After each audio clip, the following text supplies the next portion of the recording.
I'd like to talk about the archaic to anatomically modern Homo sapiens.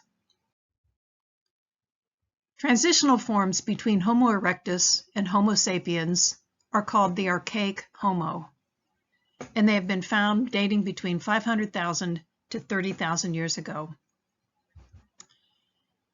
Their brain sizes are within the modern range, but other cranial features are primitive.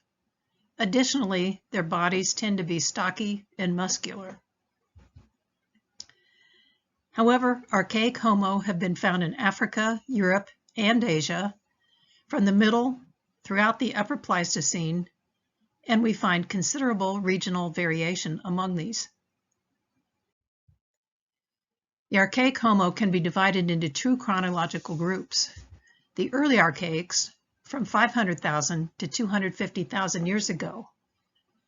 These have cranial capacities just above the size of Homo erectus, and their brow ridges are the largest among the Early Archaics, and their faces are the most prognathic. Versus the Late Archaics, dating between 250,000 to 30,000 years ago in Eurasia, and 300,000 to 150,000 years ago in Africa. Their cranial capacities fall within the modern range, and their brow ridges are smaller, and their faces are less prognathic, or it's just their midface that is large. We find some genetic mixing among the different archaic species. And today I'll introduce the following species: Homo antecessor, Homo heidelbergensis, Homo neanderthalensis, Homo naledi, and Homo floresiensis. The major archaic fossil sites span from Africa into Europe and into Asia, including the islands around Java. Those marked with circles are Early Archaics, and those marked with diamonds are Late Archaic sites. There has been argument over the placement of Homo antecessor, which is known mostly from a single cave in northern Spain.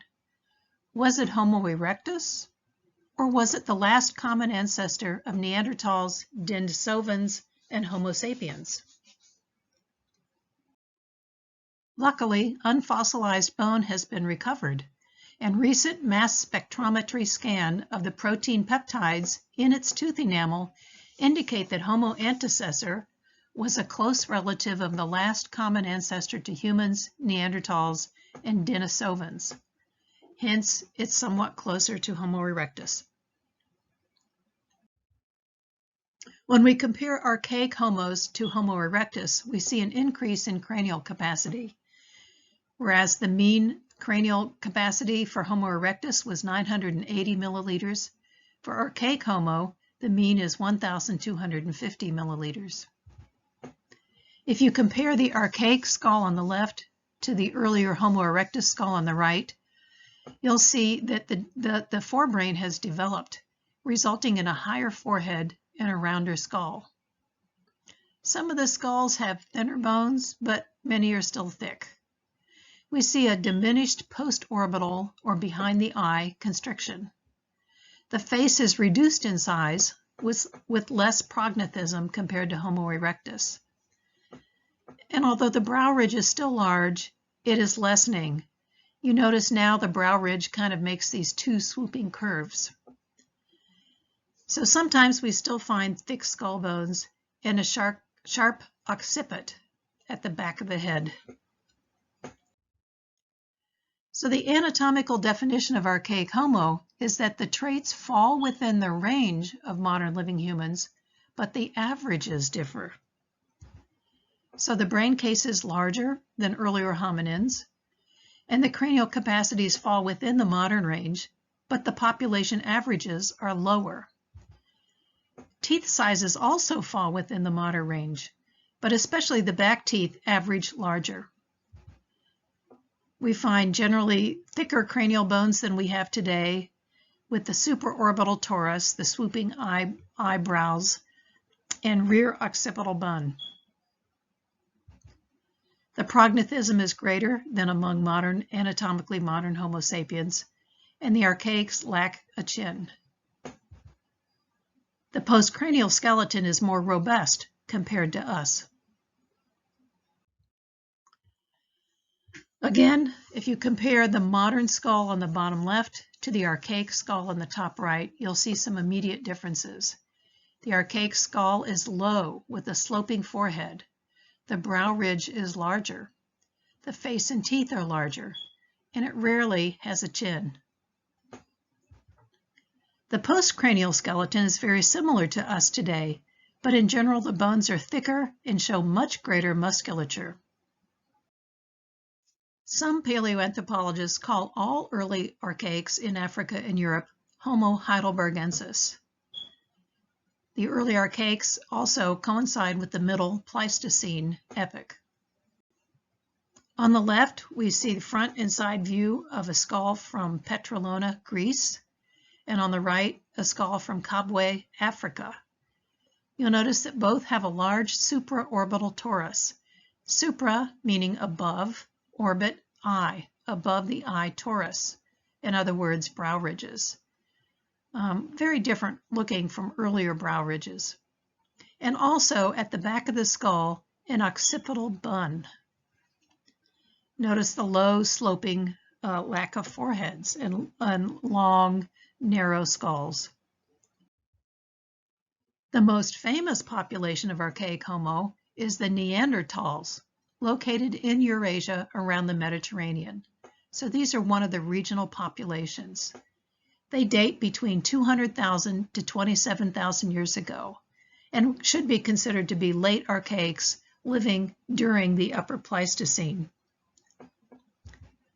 Sometimes they're classified as a subspecies, Homo sapiens neanderthalensis, or sometimes as a separate species, Homo neanderthalensis, as we will do. Their relationship or not to us was hotly debated, but now we know for certain that they interbred with our species, Homo sapiens. So Neanderthal sites are found around the Mediterranean, so they are just one of the regional populations among the archaics.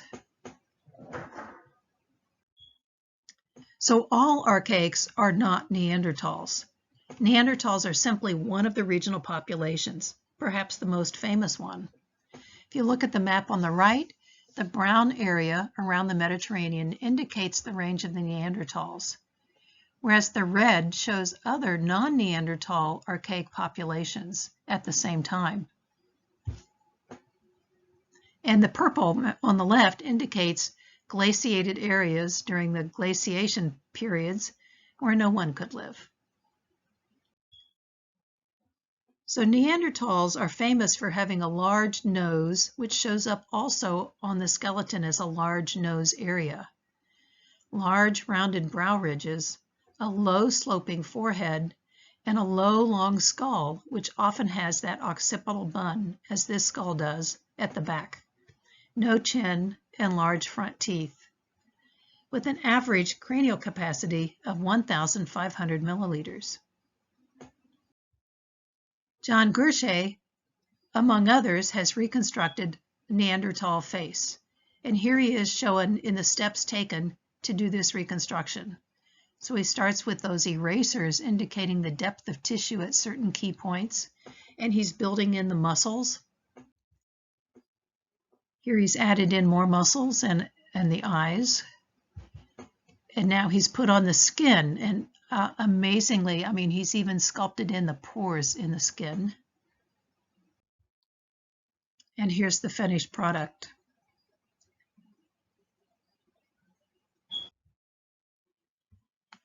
These facial reconstructions of Neanderthals, giving them red hair, are based partly on DNA. So again, comparing Neanderthal on the left to anatomically modern humans on the right. Notice the back of the skull, how the modern day humans have a smooth occiput, whereas at the back of the skull in the Neanderthals, we have this protuberance called a bun. We see a high rounded cranium on the modern human, whereas a low long cranium. On modern humans, a steep flat forehead. On Neanderthals, a sloping forehead. and large brow ridges. Modern humans a flat face, whereas in Neanderthals the mid-face projects out, very large nose area. And modern humans have a pointy chin, and Neanderthals have a receding chin. We see also some differences in the body, such as a short lower leg and lower arms, very muscular bodies, which show up as very thick bones with big muscle attachments, a very long clavicle. The Neanderthal life expectancy was low. Based on the skeletons that have been found, they commonly died in their 20s and certainly in their 30s. Out of 246 skeletons, nearly 40% died before they reached adulthood. And of the remaining 152 adults, less than 10% reached 40 years or more in age. So were Neanderthals our ancestors? Well, they're recent enough that we have actual bone rather than fossilized bone, and we can examine DNA to answer this question. So we can recover small bits of DNA from bones that are so old. And polymerase chain reaction, or PCR, allows us to amplify even a few molecules, so we can examine the Neanderthal sequence. However, because we are so closely related, to extract this DNA, we must use a sterile, positive pressure room with workers wearing personal wear suits to keep them sterile and using filtered air, so that we don't mix any of our modern DNA with the old DNA. So were they our ancestors? Well, until recently, it was very controversial. Our first evidence was mitochondrial DNA, which said no, they were not. Mitochondrial DNA is maternally inherited without recombination, and Neanderthal mitochondrial DNA is different from any modern human mitochondrial DNA. However, in 2010, we were able to do a full DNA sequence of a Neanderthal, indicating that they did have some gene flow, that is, they interbred with anatomically modern Homo sapiens.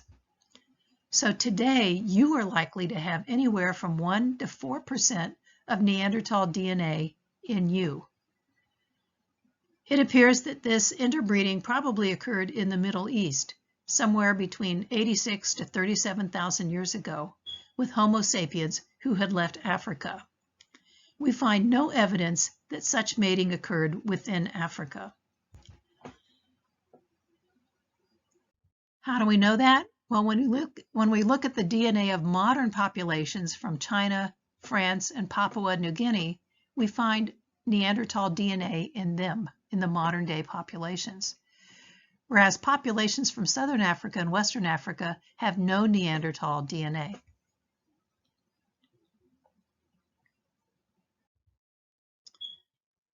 So anatomically modern Homo sapiens, or us. We find unquestionably modern Homo sapiens no longer transitional by 300,000 years ago in northeastern Africa at a site in Morocco. So the implication is that despite hominin spread into many other parts of the world as early as 1.8 million years ago, modern humans did not arise from all those other populations. They arose back in Africa. By 28,000 years ago, all humans everywhere are anatomically modern Homo sapiens. And it's anatomically modern Homo sapiens who colonized the remaining areas of the world, such as the Americas, Australia, and Siberia. And we'll talk about this colonization next week.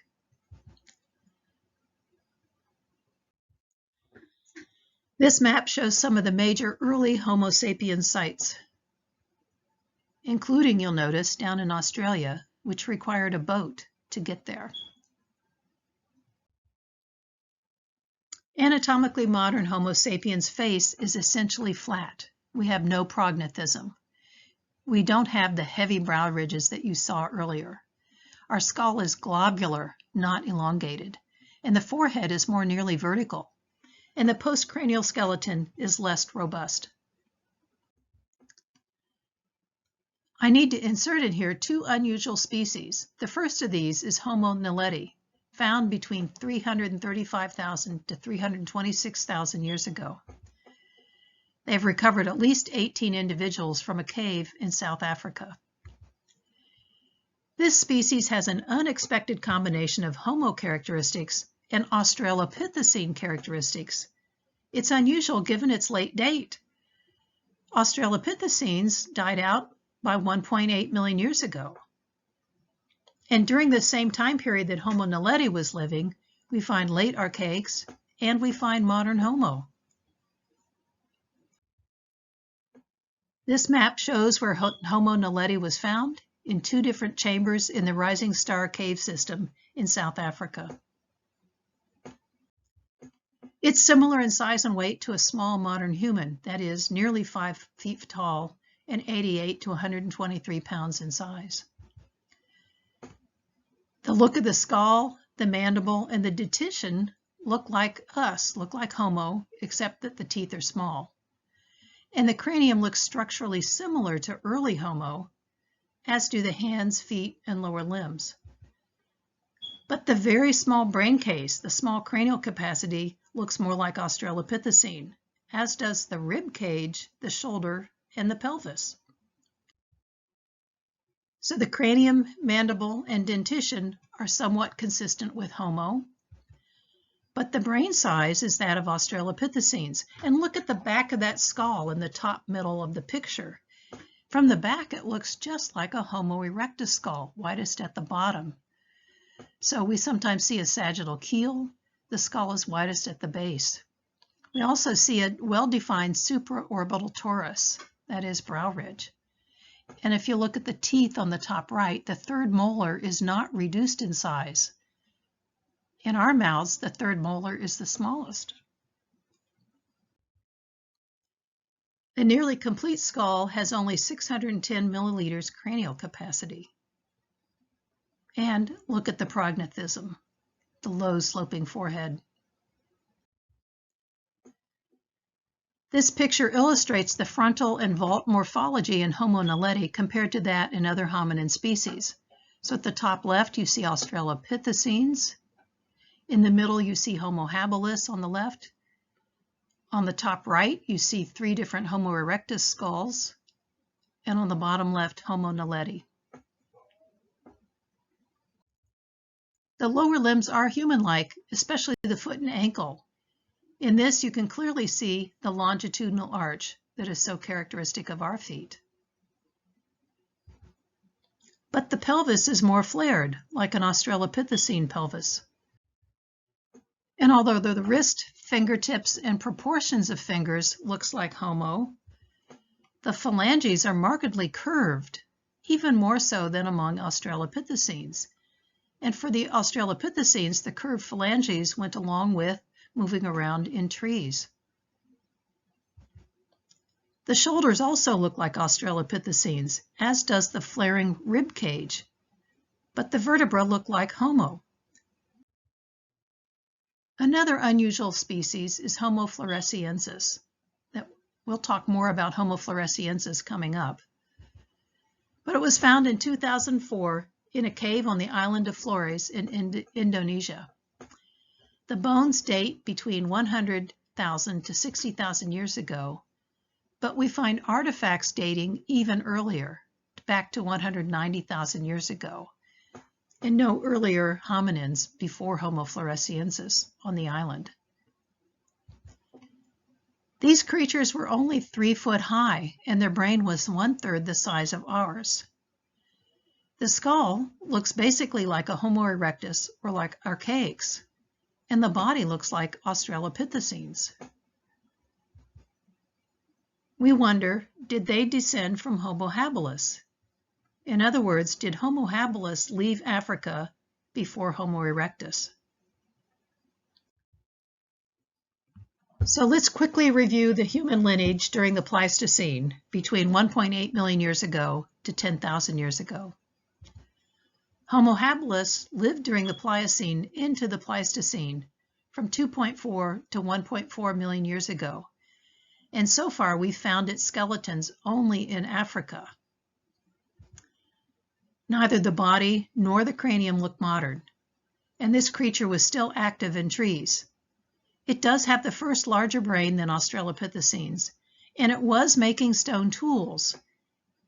In particular, it was making stone tools in the Oldowan tradition. Homo erectus, which lived between 1.9 million years ago to 110,000 years ago, was the first to radiate out of Africa. Or were they?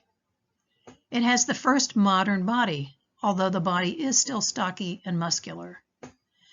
However, the cranium, as you can see below, is not modern, but its average size does fall within the modern size range.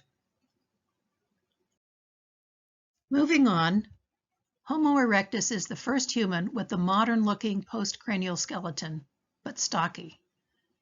And someone moved out of Africa and reached China by 2.1 million years ago, leaving tools.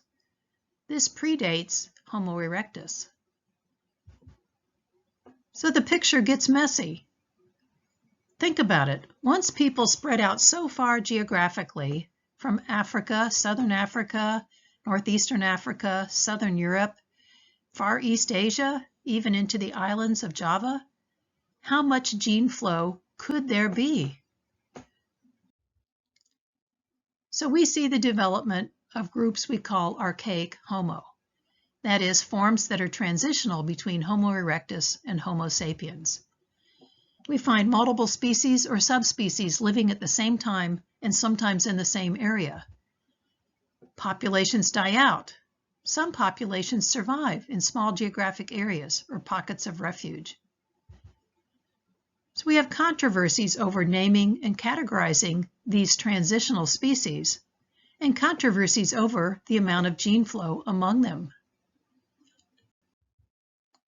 Two species of Archaic Homo are generally accepted. The Early Archaics, Homo heidelbergensis, between 600,000 to 200,000 years ago, and the Late Archaics, Homo neanderthalensis, between 200,000 to 27,000 years ago. A third group from Siberia is now in the picture. We don't have enough skeletal remains to give it a species name yet, so we simply call them the Denisovans, named after the Denisova cave where they've been found. And these are considered to be close relatives of Neanderthals. And they interbred with us, Homo sapiens, at least 44,000 years ago. Two very unusual populations remain unexplained. Homo naledi, dating from 335,000 to 326,000 years ago, found in South Africa, and Homo floresiensis, found in the islands of Indonesia between 100,000 to 60,000 years ago.